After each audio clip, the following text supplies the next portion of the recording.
This podcast is made possible by financial support from our listeners.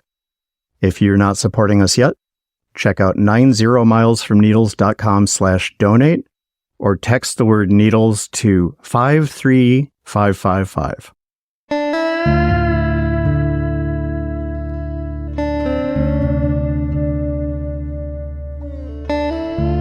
Think the deserts are barren wastelands?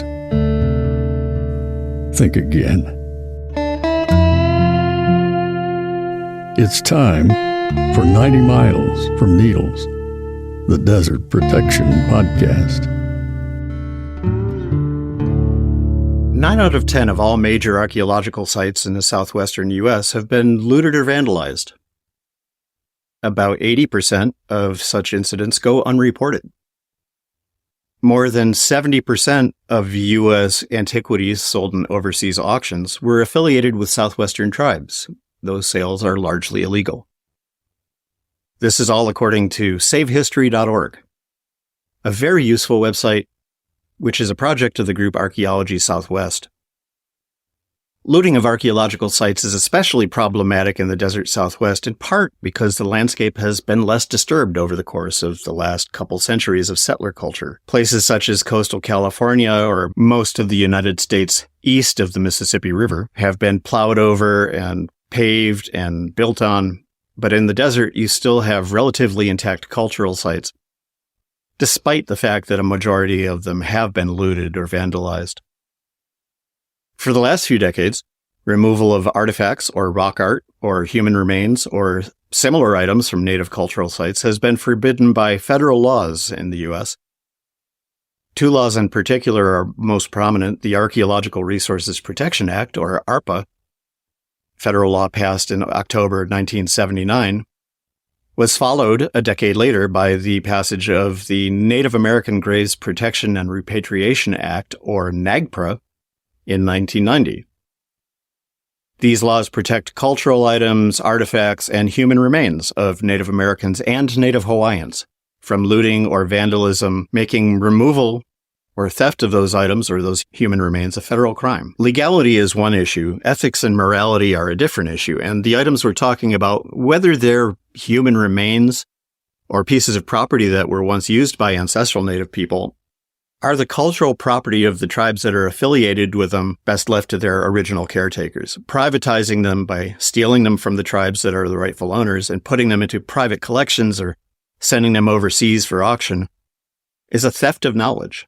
It's a violation of sovereignty, and it's just tacky. It's bad form. In this episode of 90 Miles from Needles, we talk about looting of archaeological resources and theft and vandalism of cultural sites with two representatives of the group Archaeology Southwest. We had the good fortune to speak with Shannon Cowell, who works with Arc Southwest as Bureau of Indian Affairs Collaboration Director and Preservation Archaeologist, and Dustin Whiting, aka Dusty, law enforcement liaison contractor with Archaeology Southwest, who, in addition to working with law enforcement groups, also monitors vandalism and looting of cultural sites. I think you're going to enjoy this episode. We talk about some very interesting things, but first, if you've been enjoying this podcast, you should know that it is made possible by listeners just like you. At the moment, we get no grants, no advertising revenue, no foundation funding. Not that we'd turn any of those down, but right now, this is all relatively small donations from listeners like you. If you want to join the group of people that's been making these episodes of 90 Miles from Needles, the Desert Protection Podcast, possible, you can go to 90milesfromneedles.com/donate to find a couple of easy ways to toss us a little cash, cover some of our expenses. We would really appreciate it, as would your fellow listeners. Now, let's get to the interview with Shannon Cowell and Dustin Whiting. Shannon and Dustin, welcome to 90 Miles from Needles. Can you introduce yourselves to our listeners? My name is Shannon Cowell. I am an archaeologist at Archaeology Southwest, and I work on our ARPA assistance program with Dusty. I moved around a lot throughout my early life, and I came of age and went to school and started my archaeological career in Wisconsin. And then after that, I was a nomadic shovel bum. So I traveled all over the West, worked on a ton of different projects in contract archaeology. So I've seen a ton of looting on the ground. And it's something they don't really teach you much about, especially in undergraduate archaeology programs. You'll get a passing reference to the Archaeological Resources Protection Act, but it's not something that you have multiple days in a course teaching you about. And a lot of times we would just record looting and vandalism in passing as we record sites. So it's not up to any kind of standard. So I've seen this all over the West, really widespread. And when I saw this job opportunity at Archaeology Southwest, I leapt for it because it seemed like a chance to do something good to preserve archaeological sites in place and protect cultural resources. My name is Dustin Whiting. Everybody calls me Dusty. I'm an enrolled member of the Rosebud Sioux tribe of South Dakota. I had a pretty adventurous law enforcement career in South Dakota and Montana before I moved to the Great Southwest in 1998. I came to Arizona as a federal agent for the Bureau of Indian Affairs, and my job at that time was focused on violent crime. I didn't have a lot of knowledge about the looting of archaeological sites and vandalism to petroglyphs. That type of stuff was new to me.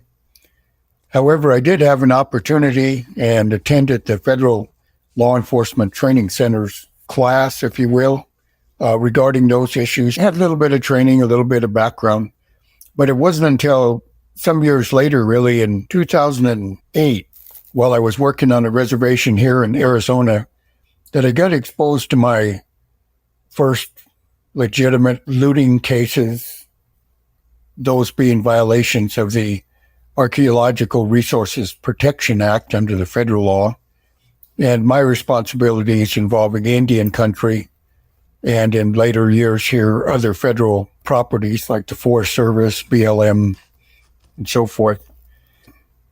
So through the ARPA work, as we would call it, I really encountered a new group of friends, federal agents that were dedicated to investigation and enforcement of what we call resource crimes, whether ARPA violations or woodcutting or stealing petroglyphs, things like this. And what a wonderful bunch of people. They operated on a much slower, thoughtful speed than a lot of my law enforcement counterparts, and I appreciated that. And another important part of that new community were the archaeologists. I probably had a layman's perception of archaeology, but I certainly didn't know anything about Southwest archaeology and all that was involved. So in my early years of exposure, lots and lots of reading. I spent many a long hour in my den here just reading and catching up and beginning to understand the history and the science of Southwest archaeology. Another group that we sometimes forget about, even in our recent training and literature, I see that we neglect to acknowledge and fully involve the tribal historic preservation officers. Mm-hmm. For some tribes, they're referred to as cultural preservation officers, and I like that title. They get the tribal historic preservation officer title through their federal funding. That's just the way it's worded. But I'm here to tell you, every TIPO, as we pronounce the acronym, is an absolutely fascinating, dedicated person who all strive continually to make me a better person in the nicest way. So I really appreciate that. I really have good friendships with those people in our area. And of course, we know that there has to be a very close relationship between law enforcement, the archaeologists, and the prosecutors, as well as the TIPO folks and whatever tribal environment we're working in. So it can be an environment with different objectives and different expectations. So there has to be a lot of communication between the players, and open communication and a respectfulness. And of course, like all relationships, the longer and better the relationship is, the better it becomes. It feeds on itself. It strengthens itself. I retired in 2012 from the federal government, or from the law enforcement part, not knowing I was going to go back to work for the federal government for a while, but that's another story for another podcast. So I started out that post-retirement period with a couple of years of study for a particular reservation here in Arizona. And we saw that the looting activity was much more widespread and much deeper into the resources than we ever imagined. And I had no idea that report would go to the highest echelons of the Bureau of Indian Affairs at Washington, D.C., and result in some funding directed toward our investigative and damage assessment resources. Remember, the damage assessment is where we really put a dollar figure on the damage to a looted site or a vandalized site. And I was thinking this morning, unfortunately, in our modern culture, we have to put things in a dollar figure so that our criminal justice system can deal with it. We don't have any other way to do it, I guess is a nice way to say it. So that partnership between the archaeologists determining those figures, the law enforcement officers doing their criminal investigation, and both of them working hand in hand with the tribal officials, we have to put that package together and then present it to the prosecutors. And for better or worse, because I was pretty fluent in law enforcement and had only a limited understanding of archaeology, I pretty quickly got put in the role of being the cat herder, or as my brother calls it, the flying monkey manager, trying to get the law enforcement and the archaeologists to work side by side and have a good open communication. So we did that for a number of years on short-term contracts, which gave me additional experience and enlarged my circle of friends in that area. But that was all part-time, simple project, so to speak. And there came a time in between projects, I made a late payment on my house, just by accident. I was probably out of town or something. And holy man, did I get the longest, nastiest letter from the mortgage company than I've ever seen in my life. If that thing wouldn't frighten a man to death, I don't know what would. So I was thinking, I probably maybe should get another full-time job so I don't put myself in this situation again. So I looked around, and just by luck, there was an opening in one of our tribal game and fish departments. And I applied, was fortunate to be hired, and did 2 years full-time work as a tribal ranger, which further endeared me to the backcountry landscape. Over time, this ARPA assistance role started to feed on itself, and we had some good interest from good people. I was able to attend a couple of conferences to expose me to the international aspects of the looting and sales and that type of stuff. And really, I came to understand that our looting issues and vandalism issues are not unique at all to America or North America. It's a worldwide issue. It's a worldwide problem. So the funding for some of this assistance to the Bureau of Indian Affairs and the federal government in general became a little bit solidified to the point where I had to take on this role as law enforcement liaison for Archaeology Southwest. So that's been for 6 years now. I couldn't imagine a better role for myself and a better group of people to work with. In 2021, we had a terrible incident happen here in Arizona, a terrible looting case. And from that came an additional awareness, additional motivation, additional communication with folks from the Indian Police Academy at Artesia, New Mexico, and really then a good partnership between the Indian Police Academy and Archaeology Southwest. And among the things that we've been doing is to put out short-term training tailored to a particular reservation or tribal group or whoever wants to listen to us. We'll put something together for them. Arizona Site Stewards is another partnership we have. But we also developed a 40-hour class, a 40-hour ARPA training for our tribal partners, specifically oriented toward tribal rangers, tribal law enforcement, tribal archaeologists, tribal TIPOs, that broad audience. And we've had that up and running now for a couple of years, been very well received. We may be the victims of our own success as time goes on, because it's become a very time-consuming project that's involved a whole wave of new people taking that class to California, New Mexico, here in Arizona, of course.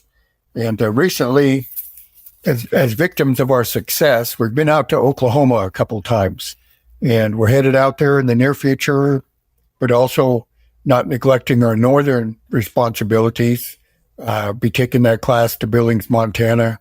And we've had the opportunity to have a lot of liaison with the folks in Alaska. We have some things on the drawing board with them. So very rewarding. Now, listening to some of the other podcasts, I wanted to talk about a couple things that are a little more on the emotional side. In 2009, my youngest boy was born, and a great blessing to me at 51 years of age at the time. And I highly recommend that for all my friends to father a child late in life. And there's a lot of wonder that comes out of that. Lots of people shake their head and think I'm goofy, but that's okay. So about a year, his name is Dakota. So little Dakota was about a year old. Picture him in that infant stage. And we were doing a damage assessment on the site they had been looted. And part of that process is to examine the back dirt or the backfill, literally sifting it through a screen and looking for evidence or artifacts, that type of stuff. And my partner and I were shaking and moving the screen back and forth. And out of that backfill boiled up the skeleton of an infant child. And wow, it was just like a punch to the gut. I could picture my little boy being that size. I thought of that child being someone's beloved child. And I thought of them being buried with great reverence and sadness, and probably some small artifacts and tokens and things that might have been buried with this child.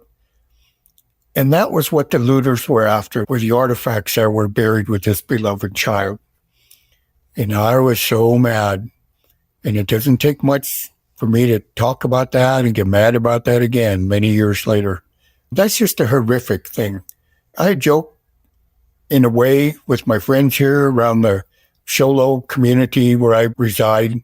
If I went down the street here to the revered Sholo cemetery and dug up somebody's relative to take an artifact, I'd be hung from the highest tree. But that goes on in Indian country all the time, and nobody, or very few of us, really get emotionally involved in that. So it's kind of a hard thing to understand. Yeah. And then I wanted to say something about sovereignty, Indian sovereignty, Native American sovereignty. I have a concept of that, of course, but the way I try to relate it to my non-Native friends can be around the trespassing issues. Sholo is a nice community, and there's some moderately wealthy neighborhoods or housing developments here, and a lot of them border the reservation. They like having that forest in their backyard, and who wouldn't? That's absolutely wonderful. And all their properties are plastered, if you will, with obnoxious, no trespassing, keep out signs, all that kind of stuff.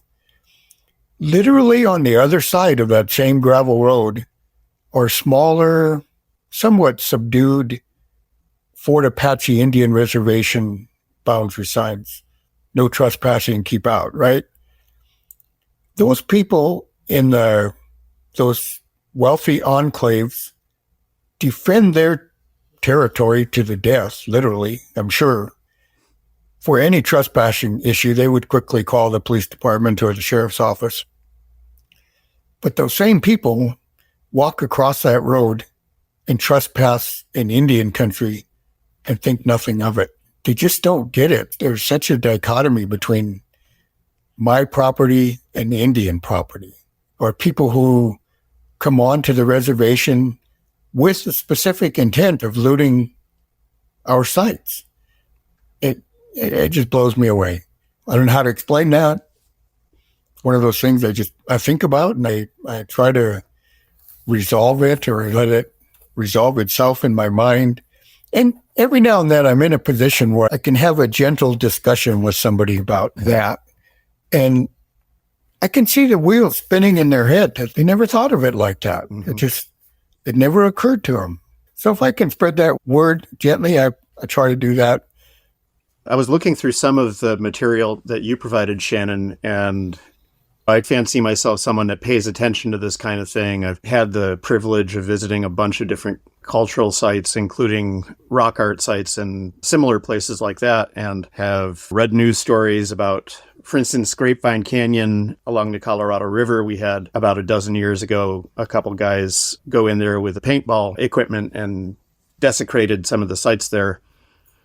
But I wasn't aware that this was as widespread a problem as it seems to be. I heard about county commissioners in southern Utah getting busted with a bunch of pots in their living rooms and things like that. But what really is the scope of this issue? How big a problem is the theft and vandalism of archaeological resources? Question for either one of you or both of you. That's a great question. I'll take the first stab at it. There's no central repository or recording system for these kind of incidents, and only a small fraction of what happens gets reported. An even smaller fraction gets investigated, and then an even smaller fraction actually goes to prosecution. So we have a lack of information. Everything is pretty much anecdotal, what archaeologists and what the public and what tribal members are seeing on the ground. I think social media has had a really negative impact. Some places are just getting loved to death. Really serious looters will share information on social media or brag about their exploits. So I think it's getting worse. We work with the Arizona Site Stewards Program, which Dusty mentioned. They have people on the ground monitoring hundreds of sites all over Arizona. And there are similar programs in Utah and other states. And they only monitor a fraction of the sites, but over a 13-year period, they reported over 2,000 incidents of looting and vandalism and negligent damage to sites. And in that same time period, only 3 felonies were prosecuted in Arizona. So we've got a huge disparity between how much it's happening and how much people actually see consequences. It's part of the problem. And land managers and the public need to know more about how much it's happening so that we can advocate for these places. So some kind of more studies are required to really understand what's going on. That was the perfect question for Shannon. She's really done a lot of factual statistical research that was quite surprising to a lot of us. I would add that one of the issues is always resources, always priorities. We think of violent crime, homicide, sexual assaults, drug dealing, human trafficking as serious things, and certainly they are. But that hierarchy leaves resource crimes at the bottom of the totem pole, so to speak. And that's just a reality. Our good law enforcement partners are in run and gun mode all the time, jumping from crisis to crisis. And resource crimes require a little different kind of investigation. You might gather pieces of the puzzle literally years apart. You might have people involved that you are not able to identify for years. And then that lends itself toward some cases slipping past the statute of limitations. Unfortunately, fairly common for us. We've had some larger time-consuming investigations in cases that have exceeded that 5-year limit. And unless something pretty unique happens, all that work was for naught, and maybe we developed a suspect or maybe we didn't. So got to factor all that stuff in too. And unfortunately, I think society views looting and vandalism as property crime. And so that automatically puts it lower on the totem pole. It's not a personal injury, personal violence kind of a crime. We don't have the optics, as they say nowadays, of drug dealers and large numbers of overdoses and all that kind of stuff. It's a different kind of a ballgame. So in that way, I think law enforcement's response is a very measured response because they have other priorities. That's just the way it is.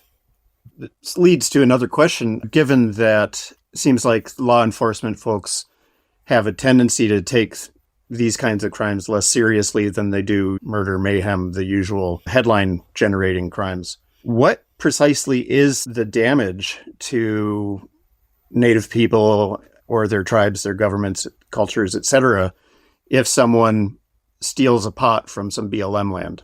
Why is that a big issue? I'm going to pass, as we say, on that question. Not because it's not an issue, but because I really can't articulate that as well as some of our other tribal members have. If you get a chance to look at our savehistory.org website, there are some beautiful, well-done, articulated short stories, if you will, from tribal members I know, tribal members in this area, and they just do a much better job of addressing and articulating that issue than I ever could. Fair enough. A quick interjection here. After I spoke with Shannon and Dusty, I took Dusty's advice, went to savehistory.org, and I checked out their YouTube channel where I found a compelling statement by Ramon Riley, the Cultural Resource Director of the White Mountain Apache Tribe, talking about this very issue. Here's Mr. Riley. Part of history is gone. Part of our teaching of the sacred site, what it means, that's been taken away, destroyed. It'll never be recovered again most of the time. And all those things that were taken were made with a prayer, ceremonies, sacred. White people call it sacred, we call it holy. All the things that were done on the site, artifacts, everything, even human remains, and that was buried there, that's for a reason, you know.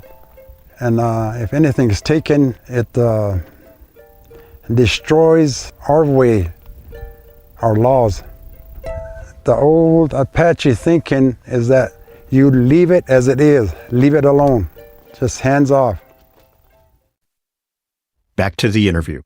I'll second what Dusty said, but I've heard it compared to looting Arlington Cemetery. Like he said, looting the Shalom Cemetery. It can be like breaking and entering a home. So a lot of what I've heard Indigenous people say is that it is a violent crime. There are victims. It's really harmful to people's cultural identity. Arlington is a good analogy, Shannon. I like that. Think of that as an attack on the American psyche. Who would put up with that? There would be outrage and uproar from our veterans and other Americans. Our listeners are the kind of people that tend to spend a lot of time out in the backcountry, exploring BLM lands, picking up rocks, crawling on their stomachs to get good looks at tiny little wildflowers, things like that. And I expect that people are going to be wondering what precisely is the boundary of resource theft type crimes. About 30 years ago, I was up in your part of the world, Dusty, just on the other side of the state line, visiting a friend in Catron County, New Mexico. And she has some land there. And she, as I was saying goodbye, handed me a little potsherd that she had found on her land and said, "Here, take this." And I still have it somewhere. Did she or I do something wrong there? Is that part of the issue, or are we looking at things that are more restricted to tribal and federal lands? Very good question. Very good scenario. Comes back to who owns the land where that potsherd was taken from. America honors private land ownership to a great degree. When other countries, the government retains control of all those cultural items regardless of whose land they are on. In Mexico, for example, all those resources belong to the federal government. But in America, that's not the case. It's always a convenient thing for our looters to claim that the artifacts came from private land.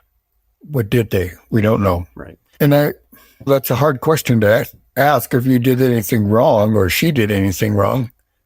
It depends. There's a lot of variables. I guess there's the legal aspect and then there's the ethical/moral aspect. True. And one thing that we see and deal with in the past few years, I'm sure it's been an issue for a while, are the next generation ahead of us passing away and other family members finding troves of artifacts, including human remains, that they probably honestly don't know where they came from. So that's an issue out there too nowadays. Again, I'll echo Dusty's sentiment that the ethical thing to do is to preserve things in place. And also, I could say more about people inheriting artifacts. I keep seeing news articles about human remains showing up in pawn shops and Goodwill. It's really sad. It's widespread too. Like, I'm a descendant of rural white communities in the South, and looting was like a cultural practice that a lot of people did, especially in the mid 20th century. So part of it, something to celebrate, is how far we've come. I think that cultural ideas around preserving things in place and respect for cultural resources has changed in the last few decades. It's much less normal to go out and loot sites than it was 100 years ago. So we've made really great progress. And I think we need to keep working on our relatives and our communities to respect things as they are and preserve them for future generations. Sounds like I'm going to have to sneak onto my friend's land and drop that potsherd back off. Good excuse to go visit. I was intrigued by something you said earlier, Dustin, about this is a worldwide problem. And as I was doing a little bit of reading of this material Shannon sent along, I couldn't help thinking of places like the British Museum and the Elgin Marbles, and where you have this colonialist culture mentality where, you know, the wealth of these other nations is there for your picking. It's part and parcel of the mindset that this land was there for the taking, even though there were people living here since time immemorial. Seems like just another part of that whole process of eradicating the history once you did your best to eradicate the people.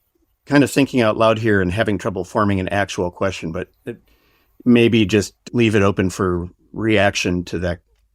My general response would be that we can only hope for a better world by educating people. I add this a little bit from my law enforcement career, where people get off track and do things that are not right. It starts at home. It starts with their families. Or maybe their parents have an alcohol abuse or drug addiction problem, and those young children are not living in a safe environment with adequate food and rest and nurturing, so to speak. And by the time they get into middle school and high school, they're starting to falter in their academic performance. And they start hanging around with goofballs and knuckleheads who have their own issues. And pretty soon it's easy to get drunk or get high and make some more mistakes in school and maybe get a little bit of a criminal record, minor misdemeanor record. But pretty soon you're failing in school and you can't get a job and you're headed down the track of alcohol and drug abuse. So you're struggling with those very basic human needs. And how are you going to make good decisions? How are you going to foster a good family down the road to ever become even considerate of or enlightened enough to think about your effect on the rest of humanity? You're very much focused on what's going on in your world, you know? And life's quite an adventure. And from my perspective, at 66 years old, it's entirely different than what it was at 46 or even 56 or certainly 36 and 26. Those are all totally different environments. But I enjoy working with the people now that are in their 70s and into their 80s. I spent a good part of the month last month with an 88-year-old gentleman, and that guy was just as sharp as a tack. And we have people in our team at Archaeology Southwest in their 70s. Boy, you better not get in their way. They are energetic, smart, highly experienced, highly intelligent individuals. To me, those are the hope for humanity. If we had a world full of people like that, what a different world it would be. And at the same time, I see all the media issues about crime and craziness in the country, and yeah, it's just disappointing. So that's a difficult question that you pose. How can we influence that? I think we try to influence that by being good individuals personally, thinking about our faults and trying to correct them. And then I think the best influence any of us can have is to be a good parent, to give our kids the opportunity to have a fair start in life. I accredit anything I ever achieved to my parents. I had good parents, and we didn't have issues at home. We had an overdose of discipline and responsibility, and, but that's not a magic formula either. We all know people who had a good environment and still ran off the tracks. And I've enjoyed some good long talks with friends of mine who never had a family. They were bounced from social services environment, foster home to foster home, never knew their parents, never grew up in the same family.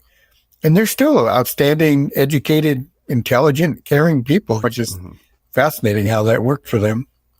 So you're asking a philosophical question that I probably don't have the answer to, but it was a really vague question too. So yeah, the answer is compassion and awareness. I might go back to my Lakota virtues, the 4 fundamental virtues of that of wisdom, bravery, generosity, fortitude.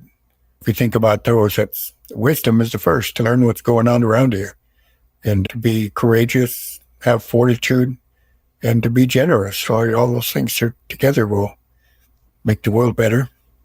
I suspect that also playing a role here is that there are people that really want to do the right thing, really appreciate Native cultures, even if they're not part of one, are curious to learn more, but just don't know what's right and what's wrong in this particular area.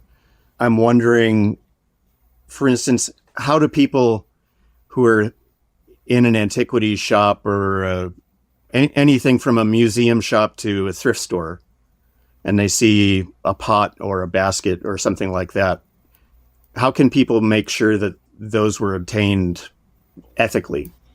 Is there a way for people to do that? Boy, that's a hard one. Oh, you touched a little bit on the provenance of your potsherd that your friend gave you. It's so hard to pin down sometimes.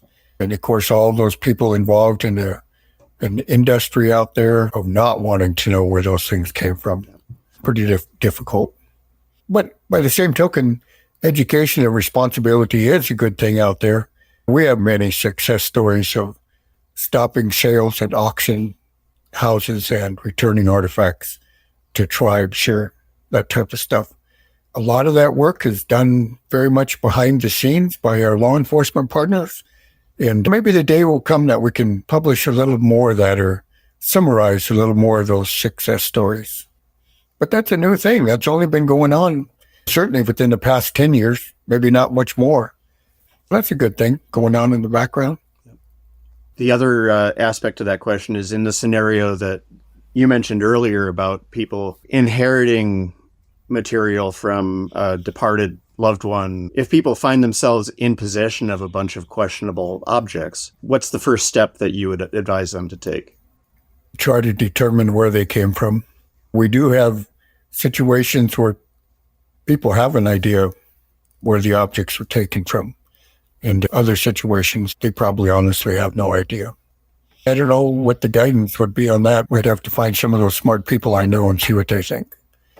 A side story, but along that line, one of the things we did a couple of years ago now, we established that end loot toll-free tip line on the Save History site. And I remember when we set that up, that number is routed directly to myself and the supervisor for the Bureau of Indian Affairs Cultural Resource Unit. And it didn't take us a month to switch that to a voicemail setup, because you could not believe all the crazies and goofballs and weirdos and intoxicated and 24/7 phone calls that line solicits. So you pretty quickly can't deal with that realistically. So you have to hope and pray a little bit that the good people are going to take a minute to listen to that message and then leave some recontact or feedback information. And so for all the crazies out there, probably maybe even 90%, every now and then we get a good, sober, logical person who will tell us a very interesting story. And we've had, I couldn't tell you offhand, I know Shannon tracks us pretty closely, but we've had a lot of good law enforcement referrals that we made. And I tell that little story because you're talking about the people with artifacts. Just recently, we had a person that contacted us and told a long story and had a pretty good idea where the items were stolen from. And so that was a good, legitimate referral to law enforcement. So the agency that has jurisdiction over that area can do whatever follow-up they deem is appropriate. So it does happen. There are success stories. How about if someone themselves is responsible for the theft, but they have a change of heart over the course of a few years? Has that kind of thing happened? Tell them to call me. I'll be happy to go anywhere, anytime, sit down and have coffee with them, iced tea or whatever their preference is. And I will present them with a come to Jesus talk, and we will get them introduced to the right people. And hopefully they'll be off and running. Our effort will be not so much for their personal salvation, but to help us dismantle these networks out there.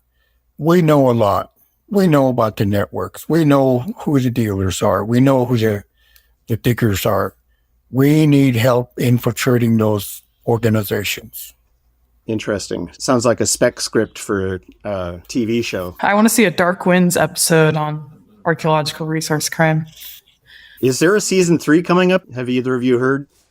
I hope so. Well, Shannon, it's been Dusty and me batting back and forth, and want to make sure that you have an opportunity to say everything you want to bring here. Now I've had some time to think, and I wanted to talk about your vague question. And I'll be strident, because that's how I am. Looting and vandalism have been intertwined with colonialism since the beginning. Pilgrims rolled off the boat and looted graves to find food. The military looted graves and brought back human remains. So there's a long history of looting and vandalism as part of genocide and land theft. And I think it's also intertwined with this like finders keepers mentality. And that's something that we also need to work on as a community. In addition to what Dusty said, if you appreciate Indigenous culture and history, there are a lot of sanctioned ways to learn more. A lot of tribes have museums and cultural centers. You can go to powwows. You can go to other events to learn more.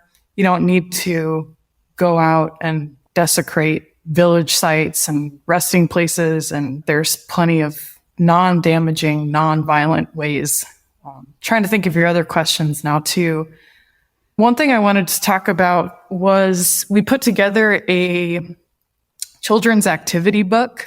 It's got coloring pages and activities. We worked with Indigenous artists from all over the Southwest to create this. You can download it for free at safehistory.org.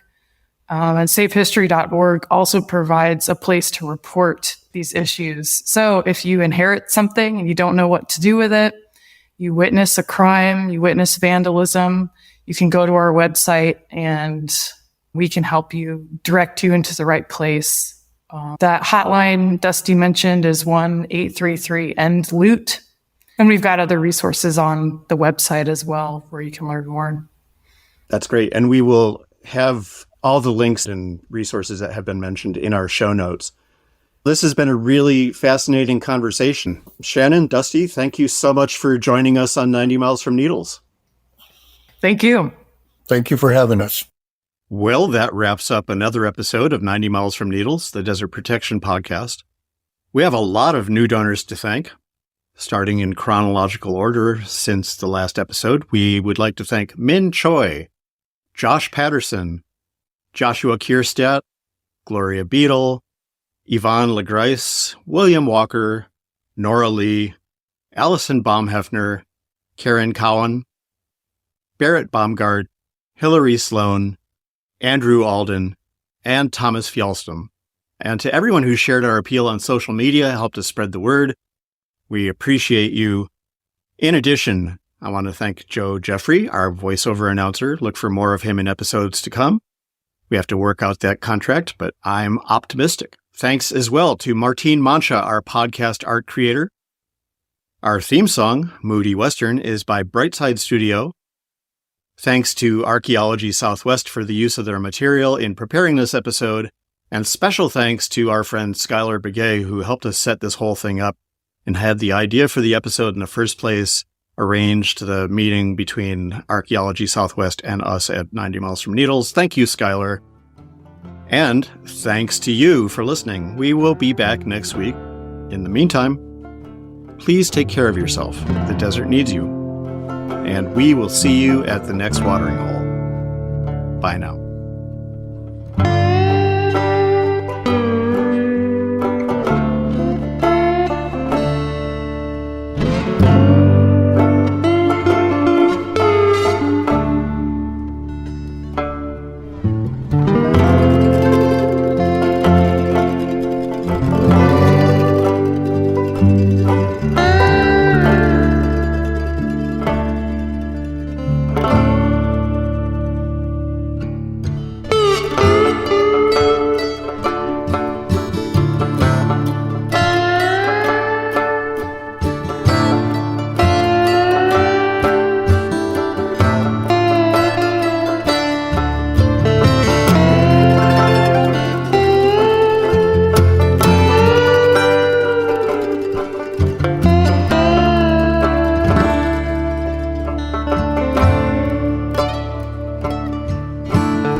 Miles from Needles is a production of the Desert Advocacy Media Network.